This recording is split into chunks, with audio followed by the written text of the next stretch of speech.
सबैमा नमस्कार। आजदेखि आइसिसी मेन्स टी20 वर्ल्ड कप 2026 भारत र श्रीलङ्कामा सुरु हुँदैछ। यसै सन्दर्भमा नेपालको गेम भोलि रहेको छ र नेपालले भोलि इङ्ल्यान्डसँग खेल्नेछ भने 12 फेब्रुअरीमा इटली, 15मा वेस्ट इन्डिज र 17मा स्कटल्यान्डसँग खेल्नेछ।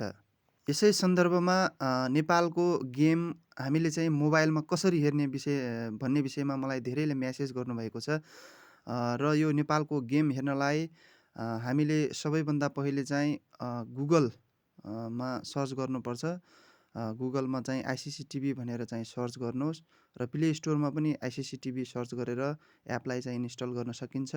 हेर्नुहोस्, यसरी आइसिसी टिभीलाई चाहिँ यसरी हामीले सर्च गर्ने गुगलमा। त्यस पश्चात चाहिँ आइसिसी टिभी खुल्छ र त्यहाँ माथि देख्न सक्नुहुन्छ त्यो सर्च बार जहाँ देखिएको छ। सर्च बारमा जाने र सर्च बारको त्यहाँ गएर चाहिँ तपाईँले चाहिँ क्लिक गर्नुपर्ने हुन्छ सर्च बारको यतापट्टि, अनि यो खुल्छ। यो खुलिसकेपछि यो फेसबुकबाट कन्टिन्यू गर्दा पनि भयो, कन्टिन्यू विथ गुगलबाट गर्दा पनि भयो, कन्टिन्यू विथ एप्पलबाट गर्दा पनि भयो। र यहाँ तपाईँको यो जिमेल आइडी खुल्छ। जिमेल आइडीमा चाहिँ तपाईँले कन्टिन्यू विथ आफ्नो गुगल आइडी जिमेल आइडीबाट गर्नुभयो भने यो एप खुल्छ, आइसिसी टिभीको एप खुल्छ। अनि view the ICC TV dot भनेर लेखेको छ, त्यहाँ गाइड भनेर लेखेको छ। तपाईँले चाहिँ त्यहाँ सर्च गर्नुपर्छ, त्यहाँ क्लिक गर्नुपर्छ। अनि त्यस पश्चात चाहिँ तपाईँ यसरी देख्न सक्नुहुन्छ। अनि यो गेमहरू चाहिँ लिस्टेड यहाँ देखाएको हुन्छ।